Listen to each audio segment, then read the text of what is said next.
friends, good morning. In our chapter 2 we have seen about the introduction, जहाँ पे हमने देखा कि शेयर ट्रांसफर क्या है। तो शेयर ट्रांसफर होता है जहाँ पे शेयर होल्डर वॉलेंटरीली अपना ओनरशिप राइट किसी दूसरे पर्सन को देता है। तो उसके बाद हम देखते हैं provision for physical share transfer. तो उसके लिए पहले देखते हैं कि दो टाइप के शेयर होते हैं, एक तो होता है फिजिकल शेयर एंड दूसरा होता है डिमेट।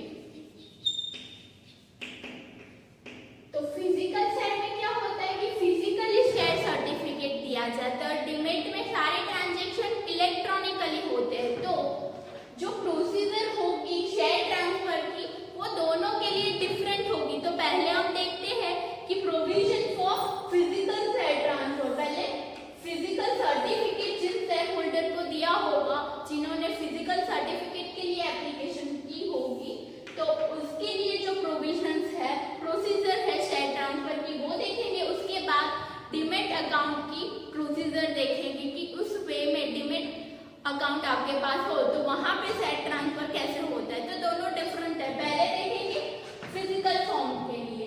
तो उसके लिए प्रोसीजर होती है जो स्टार्ट होती है शेयर ट्रांसफर फॉर्म। पहले देखते हैं जो फिजिकल फॉर्म फिजिकल शेयर होता है, वहां पे शेयर सर्टिफिकेट जो होता है वहां पे चांसेस होते हैं कि वो टूट जाए और उसमें कोई प्रॉब्लम हो जाए, बिकॉज वो फिजिकल फॉर्म में होता है। तो वहां पे ये चांसेस बहुत होते हैं कि वो टॉर्न हो जाए और एक्सेट्रा। उसके बाद उसकी प्रोविजंस देखते हैं, उसके प्रोसीजर देखते हैं कि लॉ में क्या प्रोविजंस दिए हैं। तो फर्स्ट होता है शेयर ट्रांसफर फॉर्म। तो शेयर ट्रांसफर करने के लिए शेयर होल्डर को पहले शेयर ट्रांसफर फॉर्म फिल करना होगा और साइन करना होगा और जो भी डॉक्यूमेंट अटैच करने के लिए कहा है वो अटैच करने होंगे। और वहां पे इंफॉर्मेशन किसकी आएगी, तो सेलर मतलब जिसका ओरिजिनल शेयर होल्डर जो भी है, ओनर जो भी है, उसकी डिटेल्स आएगी, उसका नेम, एड्रेस, उसका पैन कार्ड नंबर, उसकी सारी डिटेल्स आएगी। और उसके बाद जो परचेजर है, जो न्यू शेयर होल्डर बनने वाला है, उसकी सारी डिटेल्स, उसका name, address, pan card number etcetera, उसकी सारी डिटेल्स वहां पे सबमिट करनी होगी। जो भी डॉक्यूमेंट अटैच करने के लिए कहा है वो अटैच करने होंगे और ड्यूली साइन मतलब सिग्नेचर दोनों पार्टीज की होनी चाहिए। तो शेयर ट्रांसफर फॉर्म में सारी डिटेल्स होगी दोनों पार्टीज की और फिर वो सबमिट करना होता है। और उसके बाद आता है शेयर सर्टिफिकेट। तो ये फिजिकल फॉर्म में है, फिजिकल शेयर सर्टिफिकेट। तो हम फिजिकल शेयर ट्रांसफर की बात कर रहे हैं, तो इसकी वजह से शेयर सर्टिफिकेट जो होगा, जो शेयर होल्डर को दिया होगा कंपनी ने, उस शेयर सर्टिफिकेट को एनक्लोज करना होगा, मतलब कंपनी को देना होगा वो शेयर सर्टिफिकेट। देन आता है अनपेड कॉल्स। तो जहां पे जिस शेयर पे कॉल मनी मंगवानी बाकी और शेयर होल्डर को उसका पेमेंट बाकी हो, जहां पे कॉल की पेमेंट अभी तक नहीं हुई है, तो उस शेयर पे ट्रांसफर पॉसिबल नहीं होगा। पहले उसकी सारी डेट कंप्लीट करनी होगी, उसके बाद ही ट्रांसफर पॉसिबल हो सकता है। तो अनपेड कॉल्स पे ट्रांसफर पॉसिबल नहीं करेगी कंपनी। उसके बाद आते हैं ऑब्जेक्शन एप्लीकेशन। तो शेयर ट्रांसफर तभी पॉसिबल है जहां पे ऑब्जेक्शन रेज ना हो। तो इफ कोई पार्टी ऑब्जेक्शन रेज करती है तो शेयर ट्रांसफर पॉसिबल नहीं होगा। उसके बाद आते हैं सैटिस्फैक्टरी डिविडेंड। तो ऐसी कोई सर्कमस्टेंसेस आ गई जहां पे जो शेयर ट्रांसफर फॉर्म था वो टूट गया है और कोई ऐसी सर्कमस्टेंसेस आ गई तो आप वो फॉर्म कंपनी तक नहीं पहुंच सका है, तो जो दोनों पार्टीज थी उन्हें कन्विंस करना होगा board of director of a company. जो बोर्ड ऑफ डायरेक्टर होंगे कंपनी के, उन्हें क्लैरिफिकेशन देनी होगी रिगार्डिंग टू शेयर ट्रांसफर। उसके बाद ही शेयर ट्रांसफर हो सकते, कंपनी अलाउ कर सकती है। उसके बाद आता है लीन राइट। तो अगर कोई डेब्ट बाकी हो शेयर होल्डर की, उन्होंने कोई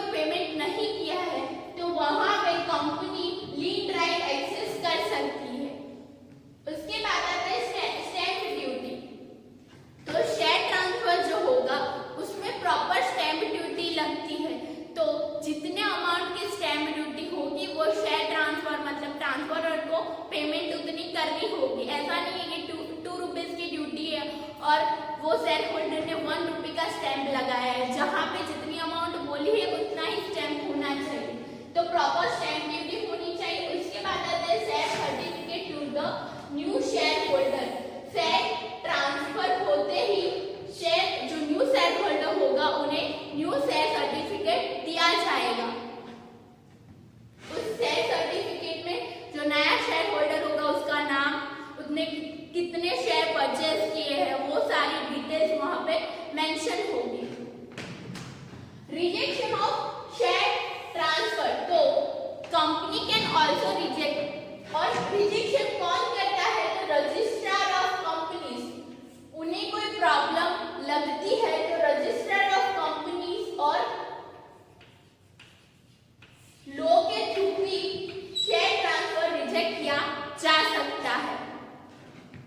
provision of articles of association fulfil होनी चाहिए, तो आर्टिकल्स ऑफ एसोसिएशन में जो भी प्रोविजंस दिए होंगे रिगार्डिंग टू शेयर ट्रांसफर वो ड्यूली फाइल होने चाहिए, मतलब वो प्रोविजंस कंप्लीटली होने चाहिए।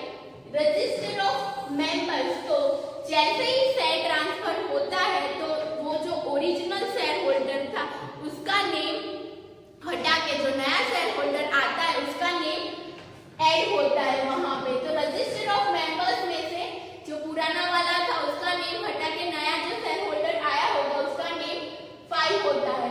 राइट ऑफ डिविडेंड, तो शेयर ट्रांसफर की प्रोसीजर कंप्लीट ना हो तब तक जो शेयर होल्डर था कंपनी का उसे डिविडेंड का राइट होता है, और जैसे ही ट्रांसफर होता है और सारी प्रोसीजर कंप्लीट हो जाए उसके बाद ही जो नया शेयर होल्डर होगा उसे वो सब राइट मिलेंगे। But till that procedure completed वो सारे राइट होंगे जो पुराना शेयर होल्डर था उसके। In case of single person company, तो कोई एक पर्सन की कंपनी हो इफ, तो वहां पे क्या होगा कि इफ वो पर्सन की डेथ हो जाए तो उसने जो नॉमिनेट किया होगा उसे सारे शेयर्स मिलेंगे, वो उसका ओनर होगा, और सारी जो लायबिलिटीज थी जो उसके ओनर के पास थी वो अब नॉमिनी के पास आएगी। सारी लायबिलिटी, ओनरशिप, सब कुछ ये नॉमिनी के पास आती है, और नॉमिनी के पास भी राइट होता है कि वो अपनी जगह किसी और को नॉमिनेट कर सके। तो ये है सिंगल पर्सन कंपनी के लिए। फिर से देखते हैं कि शेयर ट्रांसफर, फिजिकल फॉर्म में शेयर ट्रांसफर करने के लिए प्रोसीजर क्या होती है। तो पहले आपको फॉर्म साइन करना होगा, फॉर्म में आपको सारी डिटेल्स सबमिट करनी होगी, उसके साथ share certificate, physical share certificate attach करना होता है। और अनपेड कॉल्स पे शेयर ट्रांसफर पॉसिबल नहीं होता है, कंपनी ये अलाउ नहीं करती है। पहले कॉल पे जो भी ड्यू मनी है वो उसका पेमेंट होना चाहिए, उसके बाद ही शेयर ट्रांसफर पॉसिबल होगा। उसके बाद जो शेयर ट्रांसफर है उसमें कोई ऑब्जेक्शन रेज नहीं करना चाहिए, होता है कोई ऑब्जेक्शन तो फिर शेयर ट्रांसफर पॉसिबल नहीं हो सकता। Then if share transfer form में कोई प्रॉब्लम आ जाए कि कंपनी तक ना पहुंच सके तो दोनों पार्टीज को satisfactory dividend board of director को देने होते हैं और उन्हें कन्विंस करना होता है, और कंपनी अपना लीन राइट एक्सेस कर सकती है जहां पे ड्यू मनी डेट बाकी हो शेयर होल्डर के थ्रू से। और स्टैंप ड्यूटी ड्यूली फाइल होनी चाहिए, जितनी बोली है उतनी स्टैंप ड्यूटी होनी चाहिए। और जब शेयर ट्रांसफर होता है तो company new share certificate new share holder को देती है, प्रोवाइड करती है। और आरओसी और लॉ के थ्रू भी रिजेक्शन ऑफ शेयर ट्रांसफर हो सकता है। Provision of article of association fulfil होने चाहिए, एंड रजिस्टर ऑफ मेंबर में अब नए शेयर होल्डर का नेम ऐड होता है। Right of dividend original shareholder के पास होता है up to the completion of a share transfer procedure. और सिंगल पर्सन कंपनी में जो नॉमिनी होता है उसे सारे राइट्स लायबिलिटी मिलते हैं जो उसके ओनर के थे। तो ये स्टूडेंट्स हमारा हुआ provision for physical share transfer. Okay students, so we have seen about the provision for share transfer and it is for physical share transfer. Now our next topic is procedure for physical share transfer. For physical share transfer.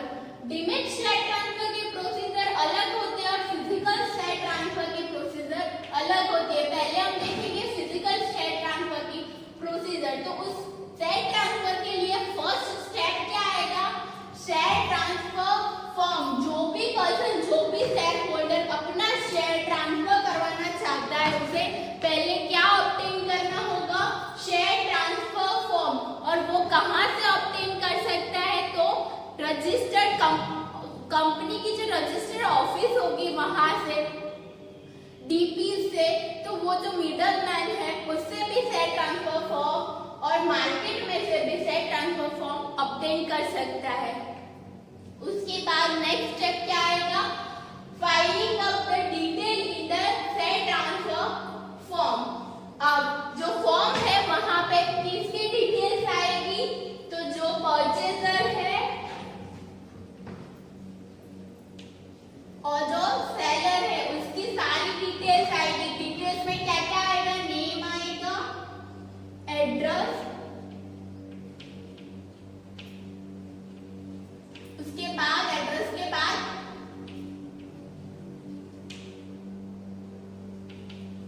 Share transfer amount, कितने share का transfer हो रहा है। तो सारी details about the purchaser and seller वहां पे file होगी, साइन होगी और जो भी डॉक्यूमेंट अटैच करने के लिए बोला है वो एनक्लोज करने होंगे वो फॉर्म के साथ। तो फर्स्ट आता है फॉर्म ऑब्टेन करना, उसके बाद वो फॉर्म फिलअप करना। और फॉर्म में दोनों पार्टीज की डिटेल आएगी और एक थर्ड पार्टी होगी जो इन दोनों की गारंटी लेती है। तो उस पर्सन की भी सारी डिटेल्स आएगी। उसके बाद आता है submission of transfer instrument and share certificate.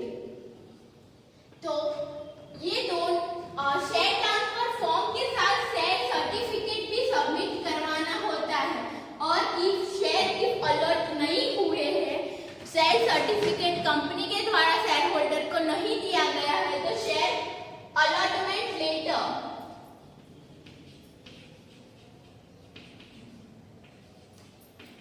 If share certificate नहीं है तो ये लेटर, तो दोनों का सबमिशन कंपनी को करवाना होता है। शेयर ट्रांसफर फॉर्म के साथ शेयर सर्टिफिकेट भी, फिजिकल फॉर्म का शेयर सर्टिफिकेट भी कंपनी को रिटर्न करना होता है, कंपनी को फाइल करना होता है। देन आता है सेंडिंग द ट्रांसफर रिसिप्ट। जब शेयर होल्डर अपना सर्टिफिकेट कंपनी को फाइल करता है, शेयर सर्टिफिकेट कंपनी को देता है, तब ये रिसिप्ट शेयर ट्रांसफर फॉर्म जब कंपनी को मिलता है तब कंपनी सेक्रेटरी, जो कंपनी का कंपनी सेक्रेटरी होगा, वो कंपनी सेक्रेटरी उस फॉर्म के सबमिशन के रिटर्न में शेयर ट्रांसफर रिसिप्ट किसे देता है? शेयर होल्डर को। तो शेयर होल्डर को रिटर्न में क्या मिलेगा? Share transfer receipt. ये एक डॉक्यूमेंट है जो वेरीफाई करता है कि शेयर ट्रांसफर की एप्लीकेशन आई है और ये उसकी रिसिप्ट होगी। तो वो कंपनी सेक्रेटरी शेयर होल्डर को देता है। To inform regarding transfer by notice. अब जब एप्लीकेशन कंपनी के पास आ गई है तो उसके बाद नेक्स्ट स्टेप क्या होगा? अब कंपनी जो दोनों पार्टी है उनको नोटिस देती है। नोटिस देती है किसके रिगार्डिंग? शेयर ट्रांसफर के रिगार्डिंग नोटिस दी जाती है। बिकॉज इफ अगर कोई ऑब्जेक्शन किसी पार्टी को रेज करना है तो वो नोटिस देने के 2 वीक के अंदर, टाइम पीरियड कितना होता है? 2 वीक्स।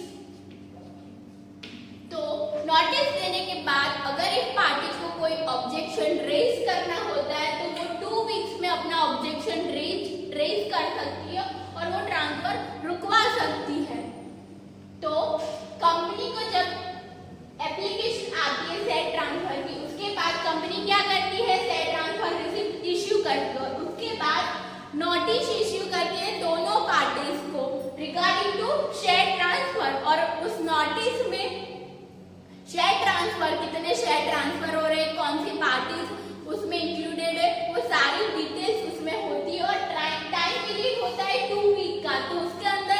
वो ऑब्जेक्शन आता है तो फिर शेयर ट्रांसफर रुकवाया जाएगा, और इफ ऑब्जेक्शन नहीं है तो वो प्रोसीजर कंटिन्यू की जाती है। तो नोटिस के बाद आता है next step, recording in the share transfer register.